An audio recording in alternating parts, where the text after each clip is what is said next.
I'm going to show you how to add the social features from the Roblox Community Space to your game. It's really easy. I'll show you how to add the Emote Bar, which you just saw on screen, the Friends Locator, which you're seeing on screen now to locate your friends, the photo booth, the Spawn with Friends feature to let you just spawn in the game right with your friend, along with the in-experience profile, so that you can kind of have a profile in game that other people can see, and you can also personalize your own. Unfortunately, this does not include the voice chat feature.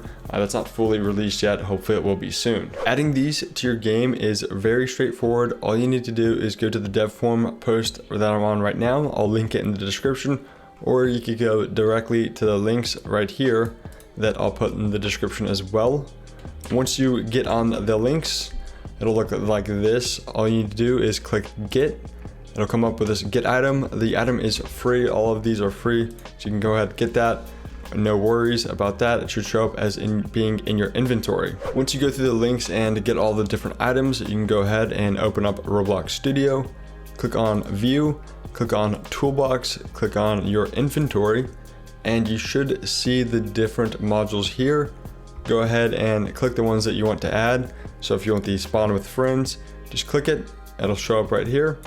You can add the Emote Bar, you can add the Friend Locator, the photo booth, and as soon as you add them, they'll be fully functional and ready to go. As you can see, I started the game and now I have the photo booth here, and at the bottom I have the different emotes, and I can go ahead and use all of them.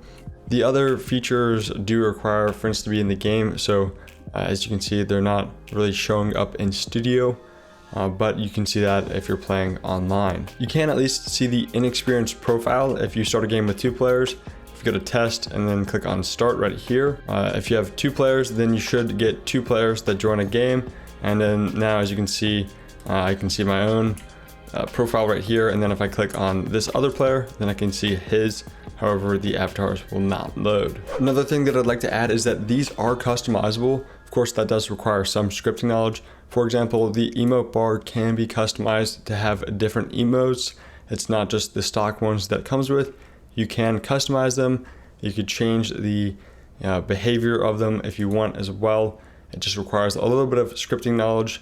If you all are interested in having me dive into this and show you how to customize these a little bit, let me know in the comments. Just let me know what you'd like me to do, and I'll be sure to check out the comments and see whatever is most upvoted and definitely go after that. As always, thanks for watching. Be sure to like the video if it helped you out, subscribe for more in the future, and comment any questions below.